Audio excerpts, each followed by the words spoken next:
and basically the entire weight of the bridge is sitting on this rubber.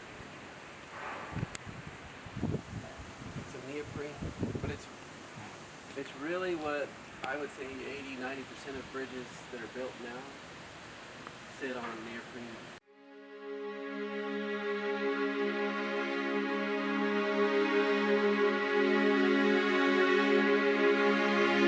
Welcome to Corpstruction, a show about the employees, missions, and activities of the Tulsa District U.S. Army Corps of Engineers. Today I have with me Levi Rundell. He is a project engineer on the Eufaula Dam bridge replacement project. Welcome to the show, Levi.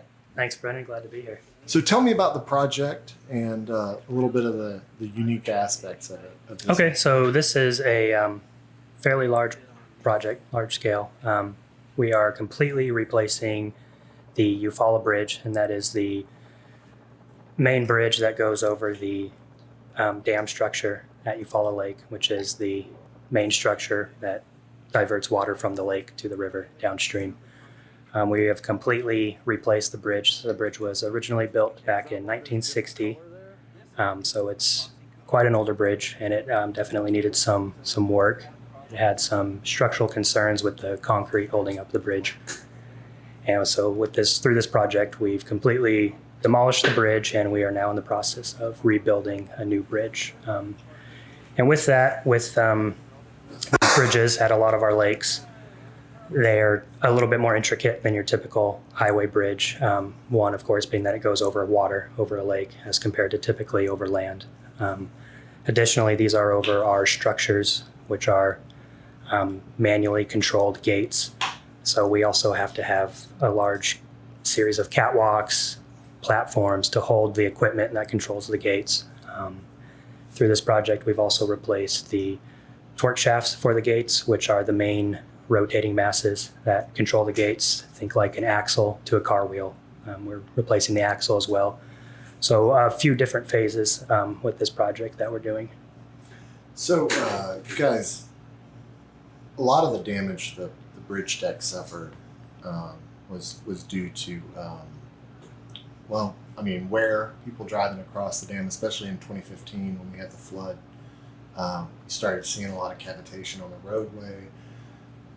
You guys noticed that it needed to be replaced. And if you're wondering about the echo, by the way, it's because we are actually here at Eufaula doing the project, in the project building. We're doing this interview.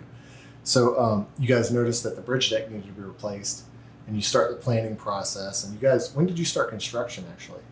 So we actually started construction March of 2020 is when we closed the bridge officially and began the first phases of demolition.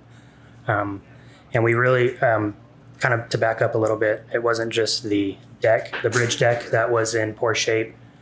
The supports that hold up the bridge are really what was deteriorating. We had exposed metal inside the concrete, which is a pretty big sign that you have some problems. And the deck was in rough shape as well, but the big structural concerns were the supports that hold up the side of the bridge. We also had metal girders on this bridge, which are the supports that run parallel with the roadway. And in newer, more advanced standards, we've kind of gone away from the metal girders and have gone towards these precast girders that we're using for this specific size of bridge. And one of the unique aspects of this bridge is you're using a different type of concrete for the panels. Just so like Keystone, which was replaced, I think it was finished in 14, right? Or 15. Mm-hmm. And that also has panels, but this is different. This is done in a different way. So this method we're doing is a fairly different way than your standard bridge method, or one of the more standard bridge methods that involve deck panels. The panels themselves are very similar to the Keystone panels. Typically, how you'll do a bridge is you'll lay down all the panels of this type. You'll lay down the panels, and you'll drill a very large hole through the entire width of the bridge, through every single panel, a hole that lines up. And then you'll put a steel strand through these holes, and you'll pull it real tight. Think like a rubber band. You pull the rubber band really tight, and you'll grout it in so that it sticks And then when you release that, now you have all this built up tension and it wants to relax on itself. So it pushes those panels together and uses a compressive force to kind of hold the actual bridge together. In recent times, as we've been kind of demoing bridges and rebuilding bridges, we've realized that there's been some issues with this post-tension method where those steel strands that are buried deep in the bridge, they kind of hold the bridge together. We've been realizing that there's little air pockets in those holes. We can't completely fill them in with grout, and that causes moisture to get in, which corrodes a lot of these steel strands and breaks them. They've been corroding, breaking, which is not good. It's what's holding the bridge together, and you can't really tell that it's failing until you take the bridge apart. So this new method we're doing, we're actually able to do it because of a new kind of state-of-the-art concrete technology. It's called ultra high performance concrete, and a lot of times you'll hear it referred to as UHPC. And it's basically a extremely strong concrete. It's really only used in the joints. So instead of placing all the panels and squeezing them together, we'll kind of place the panels next to each other with a little space, think like puzzle pieces. And this goes between that space and really acts as a glue. It kind of holds the panels together like a super strong, really strong glue. And this UHPC, the ultra high performance concrete, is a really special, unique material. So typically, one of the ways we judge the properties of concrete is how strong it is. And to do that, we make cylinders, concrete cylinders, and we test the strength of it by squeezing it and seeing how much pounds per square inch it takes to break the concrete. Typical concrete that we use in bridges will break anywhere from 4,000 to even 8,000 psi, pounds per square inch. So just to kind of get a scale, this UHPC we're using, it breaks anywhere from 21,000 to we're even seeing 28,000 psi breaks. So significantly higher than any kind of concrete we've used or seen in the past. And I think one of you guys said earlier that here, this will probably be the single biggest amount of that in Oklahoma, in the country right now, or in Oklahoma? In the state, in Oklahoma. In Oklahoma. This is the first bridge of this type in Oklahoma, and this will be the most UHPC poured at any location in Oklahoma.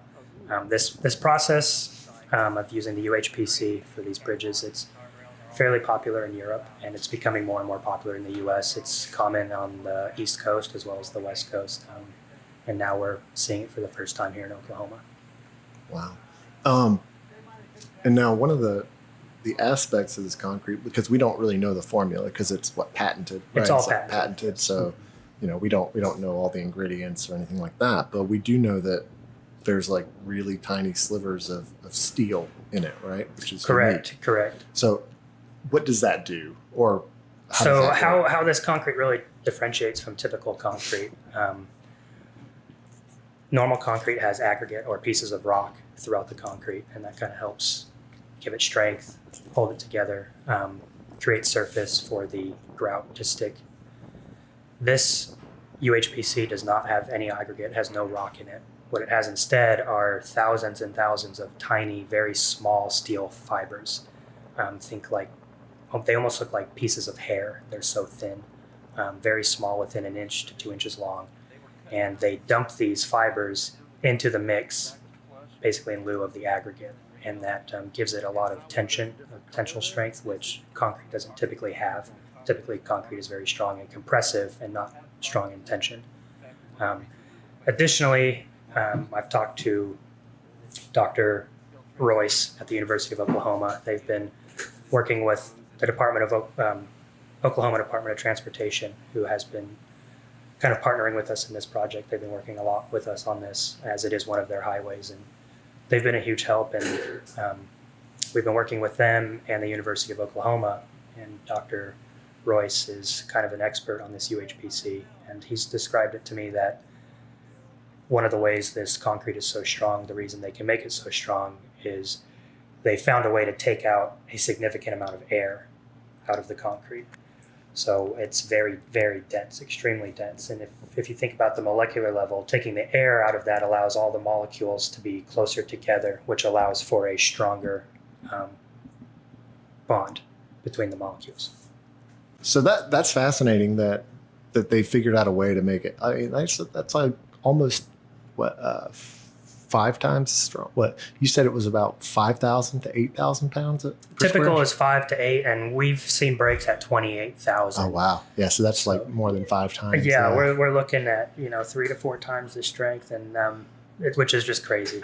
I've never seen anything that strong before. Have other districts been using this yet, or?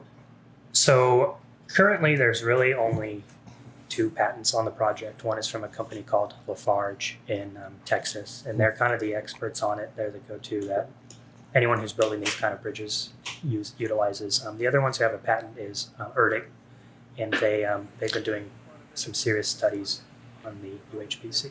And that's the Engineering Research Development Center, right? Yes, sir. And there's 2 of those, aren't there? Or sort of. There's 2 locations. Correct. Vicksburg, and is it the one in Vicksburg? The one in Vicksburg. Okay, so we'll give Vicksburg the credit that they so rightly deserve. Are we using? And now these are being cast down in San Antonio, Texas, and then they truck them up here. So and these, we have a panels, QC on site. Correct. These panels and the girders. Now they're made of the typical concrete that we're seeing the 8,000 psi breaks at, and those are being made cast in Texas. We're using Texas Department of Transportation standards for this bridge. A couple different reasons. This is a very unique bridge, and Texas is very specialized in bridges. If you've ever driven through, it's crazy how many bridges are in Texas. Okay. So we wanted to use their standards for it, so we're having them cast in Texas at a very large plant that does a lot of specialty type panels.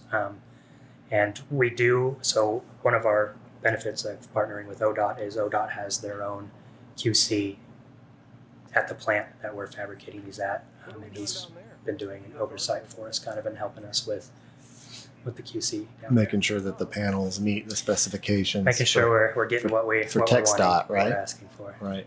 And this really is like in a large sense, it's ODOT's bridge, so to speak. I mean, because it's part of their highway. So it's part of their highway.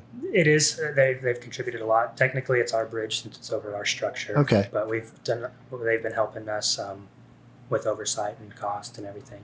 Federal Highway has also contributed to cost for this. So it's been I think a unique experience to be able to partner with multiple government agencies. We were talking when we were out at the site earlier, and I'll try to provide some video in one of the uploads that we do of the podcast. And you guys were saying you had learned a lot of lessons about just over the years building bridges, and what is probably the most vital things that you've learned in relation to, I don't know, in the past projects with this one that you can apply to this one, is what I mean. Right. So there's a lot that goes into these bridges, especially these larger scale bridges. This is a very large bridge, 11 spans. I believe it's 500, a little over 500 feet long. And with the complexity, not only that, but the complexity of these bridges is that they are over the lake, over the water. So one of the more challenging things to face with any of our bridge projects at the core is crane placements. If you're going to use a big crane, it's very difficult to do. Normal construction that's not over water, you'll typically put the crane on the ground off to the side of the bridge, but because we have a lake on one side and a 70-foot drop to a river on the other side, we have to place the cranes actually on the bridge, which is very difficult to do because now you have the entire weight of the crane and anything it's lifting up being supported by the bridge. So there's a lot of engineering calculations that go into what we call crane placement plans, and it's the contractor's way of explaining to us that where they're putting the crane is not going to destroy the bridge or a portion of the bridge. So we've had a lot of experience with that, but our contractors typically haven't. So typically that'll take a while to kind of get that figure out where we're going to put the crane and how we're going to place it, set it up. And the contractor for this bridge project, Mobley, they have done quite a good job. They've done a lot of work with the Little Rock district, so they're pretty familiar with this kind of stuff. But we've been working closely with them on that, and they're utilizing 3 different typical tire cranes, and then they're also using a giant, what's called a gantry crane, and it's basically a crane that sits on rails. If you think about like a U-shaped crane, an upside down U, and the crane just skates alongside the bridge. So that was one of the bigger complexities starting off this project, was getting the gantry crane installed and set up. Yeah, it looks like something that they use at the ports. It does, Those- very those similar port to cranes, what you would see pick up shipping crates, that kind of stuff. And if you've ever seen a photo of a powerhouse, there's almost always it's a gantry crane, right? It's Correct. almost always a gantry crane in the powerhouse, so that if you ever have to lift one of those turbines out or whatever, Correct. at least for our vertical turbines. So we've used the gantry crane at Keystone, that contractor did, so we've had a little bit of experience with them through that. Another problem we ran into at Keystone was the deck panels. We had a lot of cracked, flawed deck panels that we were receiving, because those were also made in Texas and shipped up here. We had to reject quite a few of them. So with this project, we've had a lot more eyes on our fabricator plant. I mentioned we have the Oklahoma Department of Transportation, QC personnel down there, and myself, as well as a couple of our designers from the district, have made multiple trips down to the fabrication plant just to smooth out any bumps and make sure everything is operating and running smoothly. Yeah, that prevention on the front end saves you the It trip has. too. Right? Probably helps the contractor out too, because then they're not trucking something all the way up here. Just Exactly. It saves a lot of time and money. Right. So the question, everybody really wants to know is, when is the project going to be complete? What are we expecting? Like, what can we tell the public as far as when they should potentially be expecting an opening, weather permitting, of course. Weather and- permitting, and- we're looking at, our goal is March of 2023. So this has been a 3-year project, and that was originally our goal, to get the bridge back open, up and running. And it is a very long project. And again, there's a lot of complexities involved with this bridge. It's a very large bridge, and with the new type of construction. But our goal is March of 2023. So about a year and a half, a little more. Yeah, but I mean, you had COVID happen, and were you guys impacted by the 2019 flood at all, or you were still in sort of the planning? We were stage? still in our Planning stage. final phases of planning. Yeah, doing that, so so- that hasn't affected us too much. We've had some flooding this year, but we've been overcoming it. Our contractor's been doing a really good job of working with us and our team as far as giving gate control back and forth. And Well, I mean, weather's always. I mean, that's any always construction, it's always it's always the weather's biggest there. variable, Mhm. right? Especially here in Oklahoma, you never know what's going to happen. right. I mean, yeah, and I think that's pretty much true everywhere. I don't know. Maybe out in the desert, it's extremely consistent in the desert. Right, But yeah. it's always the most consistent and the most extreme. It is. Between the floods, and we've had some ice Right. storms that have shut us down for a little bit, but we are still tracking. We're still meeting our schedule. Our contractor's still meeting all their deadlines, and we're looking like we're going to be on schedule with this. No, you showed me where you were using some neoprene at one spot or at several spots, and tell me about that and how that supports everything. So under each of our supports at every pier, so there's 11 spans, and at the upstream side and downstream side, so 22 total places where these spans rest on the actual piers. What happens is the bridge has to rest on something, and the thing that it rests on are these large neoprene blocks. They're probably a foot by 2 feet, rectangle shape, and maybe 6 to 5 inches thick. And it's basically a giant rubber block. And the entire weight of the bridge rests on these 22 rubber blocks. And it's a very interesting material, and they're used in almost all bridges. If you're driving under a bridge on the highway, sometimes if you look up, you can see the rubber blocks sitting under there. But it's a very strong, flexible material. So the bridge rests on it, and right now we've got girders and some deck panels set on some of these neoprene blocks, and they just barely squeeze where you can see them bulging out on the sides, but they still hold their form pretty well. And one of the benefits to these, or the main benefit why we use these, is in a bridge, in any kind of construction, really, you have expansion through heat. As things get hotter, they expand. As they get colder, they contract.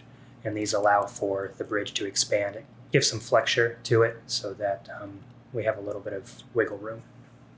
And there's some seismographic benefit to that, right, as well? Like There are for these, so they actually have metal dowels that go up through the middle of these rubber neoprene seats, blocks, and they're slotted to go vertically across the bridge, the parallel of the bridge. However, they're not slotted to go transverse of the bridge, and the reason for that is these rods really support the bridge in case of any earthquake, seismic activity. It'll prevent the bridge from toppling over. It kind of holds them in place so they don't slide back and forth. Right.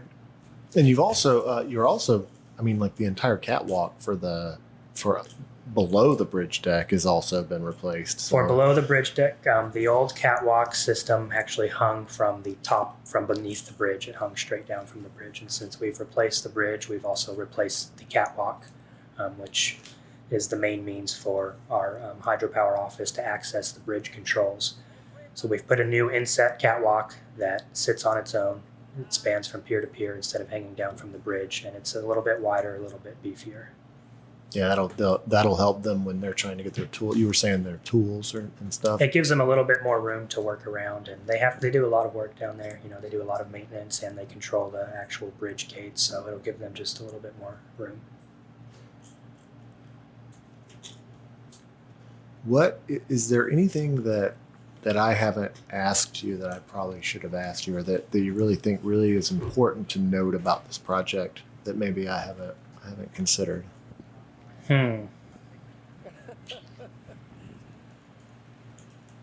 Take your time. Yeah, I'm thinking it's a big project. We've had a lot, going on with it, but how do you deal with things like weather? Like, I mean, when you have inclement weather, do they typically have to work through it, or does it stop? Is there a certain amount of rain where you can still work? So there is, in all of our construction contracts, we build in weather days, and it's typically a couple days a month, and it fluctuates based off the month. We typically see more rain in April, May, so we'll have more built-in weather days. And when we do have inclement weather, the contractor often has to stop working if it's raining too seriously, lightning in the area, depending on the phase of work. And so we have built-in weather days. Now, if we have some crazy months where we just have rain on end and we go over those built-in days, then we will compensate the contractor with time. We will add time to the contract. However, we have a clause that we are only allowed to add time for anything like weather. So no additional cost goes to the contractor, just the time. So you said you're looking at potentially March of 23. Is that correct? March of 2023.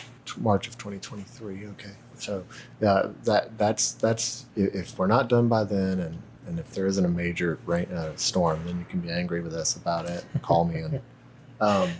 No, I really appreciate you guys taking the time to show me around. I mean, and I'll put footage up on the YouTube when we upload this to YouTube, and it'll be on the other Apple and Spotify. But I'll put some video up on YouTube so that people can kind of see as we're talking what some of the stuff we're looking at, and and it's just fascinating. I guess the panels are about 83 inches. About 83 inches. Typically, there's inches. 7 different sizes of panels, Yeah. and the most common one, the primary panel, is 83 inches long. They're also about 1 to 2 feet tall, depending on the panel and thickness. Typical bridge panels are not usually this thick. When we were at the fabrication plant down in San Antonio, they were making a lot of TxDOT panels that were anywhere from 3 to 6 inches thick. So these are quite beefier than your typical. And they have to be because you've got a lake. And is that why, or is it just because? It's due to the complexity of the bridge, as well as with using this ultra high performance concrete going in the joints there and kind of holding it together. And like you showed me like that there's this foam material. It kind of looks like like foam insulation, kind of like cut out, and then you fill that in like a form, I guess, in between the gaps, and then there's rebar that sticks out on each side, and then you fill that with the Is that where the UH? That is where the PC UHPC goes. in? So Okay. this foam, it's almost like a pink styrofoam, Mhm. and it just sits down. It sits in between the girders. So the girders run parallel to the roadway. The deck panels sit perpendicular to the roadway. So you think about the girders run with the road, and then the deck panels sit across it, and they make up the surface of the bridge. So this area in between, where the deck panels sit on top of the girders, there's a 3 to 4 inch gap in between, depending. It fluctuates throughout the bridge to make for a level surface. And we fill that gap as well with this UHPC, this ultra high performance concrete, and that gives it strength as well as helps hold the deck panel to the girders there. I think you described it as, or maybe David did, as it almost like welding it together. Yeah, so it's very similar to if you think about welding, if you're familiar with welding at all. This UHPC is kind of like the filler that you will use to hold the concrete panels together. So I've heard it mentioned as welding, basically with concrete. But you don't have to have the little dime head. Correct. Yeah. No. Just a bunch of mixers and Yeah. a lot of Yeah. testing. Yeah, and you've already got. I think when we went out there, there's what, like, was there 12 laid down already so far? 12 panels. Yeah, so 12 far panels laid as down, of this recording, which yeah. covers 2 spans. Yeah, So 2 of the 11 have been laid down. and you've got how many more to go? So there's 74 panels total. So we've Okay, got 62 more to go. All right. Yeah. Something else interesting about this UHPC is this time of the year, it's very hot.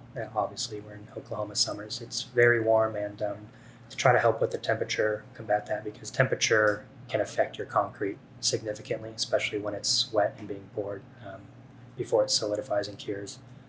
And so what we're doing for our UHPC pours, which we're expecting to do in the next couple weeks to a month here, we're actually doing an overnight pour to try to combat these heats. And our big concern with this is the sun, evaporating some of the moisture, moisture out of the concrete. like prematurely or whatever. Exactly, before it has a chance to cure.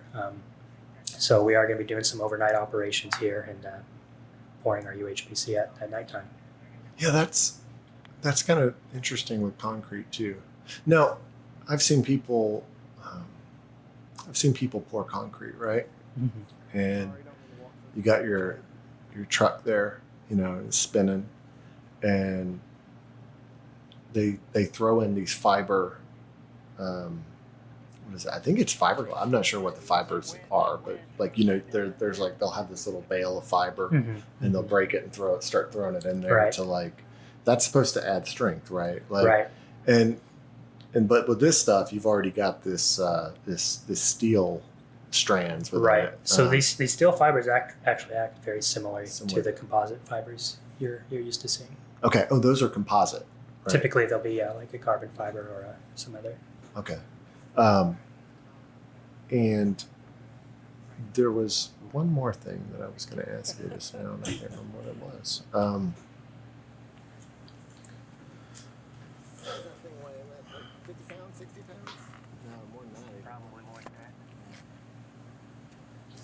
I guess that's it. So we can go back to that question. Is there anything I haven't asked you that? Well, kind of to go back to where you mentioned, used to seeing a truck bring in. So with the complexity of this UHPC, we actually make it and mix it right on site. Instead of trucking it in, we'll have large mixers that we sit at the ends of the bridge, and we pour all the different mixes and the steel fibers and everything into these mixers that they kind of look like large, almost like if you've seen Star Wars, the AT-ATs, they kind of look like those, and they sit up top, and you pour them all in the top, and you mix it all in, and then it shoots it out the bottom. Where they'll wheelbarrow it, or sometimes they'll use buggies and they'll move it to the location to dump it. I guess that's something. I guess that's something with concrete too. You really do have to focus on, like, what is the optimum temperature for that you guys try to work within, given that if it's too hot or there's too much sun, it'll pull out too much of that moisture before it's had a opportunity to Correct. make the chemicals or whatever the ingredients in it like cure properly. So It really depends on the concrete, on the mix design, and the standards you're following. Typically in construction, you want to pour early in the morning before you get those, especially if you're in summer, before you get those summer midday heats. There are standards that tell you when it's too hot to pour. Sometimes humidity is wrapped into that as well. And then other weather like raining, ODOT standard, which is what we're using for a lot of this concrete pour, is basically just flat blanket statement. If it's raining, you cannot pour concrete. So there's some constraints there, but typically in construction, you'll see very early morning pours, and that's very common. and if you do pour, like I guess, well, that throws off the whole mix, right? Too much water, too much humidity. Too much water, Right. too much humidity. There's actually a lot of testing done in concrete when it arrives on site. You'll do different testing to see if make sure it has the right viscosity so that it flows the correct amount. You'll also test the air components, how much air is in the concrete, and we'll also do what's called cylinders, where we'll take the concrete directly from the truck or the mixer, wherever we're pouring it, and we'll take samples of that exact concrete, fill them in cylinders, and we'll get multiple cylinders, and then we'll break them throughout the week. So we'll have like a 1-day break, we'll have a 4-day break, a 7-day break, and then we'll have one that lasts all the way to 28 days, and we'll break it at 28 days so that we can see how this concrete is hardening, how much strength it's getting as it cures over these days. Well, yeah, and I guess concrete gets strong. It's supposed to, if it's done right, get stronger with age. Isn't that the Correct. okay? And you typically, not always, but typically you'll see that maximum strength that it's going to get after the 28 days. Those are common last breaks, is 28 days. Okay. Thank you for taking the time once again to show me around and show me you guys have made a lot of progress. I think the last time I was out here was almost a year ago, and I think they were just getting started taking off the original bridge deck, and getting things started. Maybe they were just putting up the crane. I can't. How long have they had the crane out there? They've had the crane out since the beginning. Yeah. So they've Yeah, had it I out think there it the was whole out time. there. Right. Yeah. Well, hey, thanks a lot. I really appreciate it. You're Is there welcome. anything else? No, just shout out to, I guess, the designer of record, who's a core employee, Jeff Roberts. He designed the whole thing. He did a really good job. He's currently out of the Portland district, but he's still working with us. And David Jarvis is another designer at the district who's our bridge expert, and he's been helping a lot with this. And then our prime contractor is Bobley Contractors out of Little Rock, and they've done a really good job. And you got your safety team that was out there today. Our safety team, the Tulsa District safety team has been out almost monthly, and they're always very thorough. They do a good job. They really help us out with making sure that the contractor is safe and that their guys are all going to get home. Yeah, I was amazed. Like, even when we were down there, you guys were looking for stuff, and I mean, you guys do so much. There's so much quality control that goes on throughout a project, and I mean, I was like, I just thought we were just going to be walking around and you were going to be showing me stuff, and then you guys are like, oh, let's have that, let's double check that, and let's double check this. So There's a lot of little pieces, a lot of stuff to look at. and it's check. important, It is. I mean, people are going to be driving over this, and you want it done right, and that's a testament to you guys' commitment to safety and making sure that we have a good product at the end of the game, right?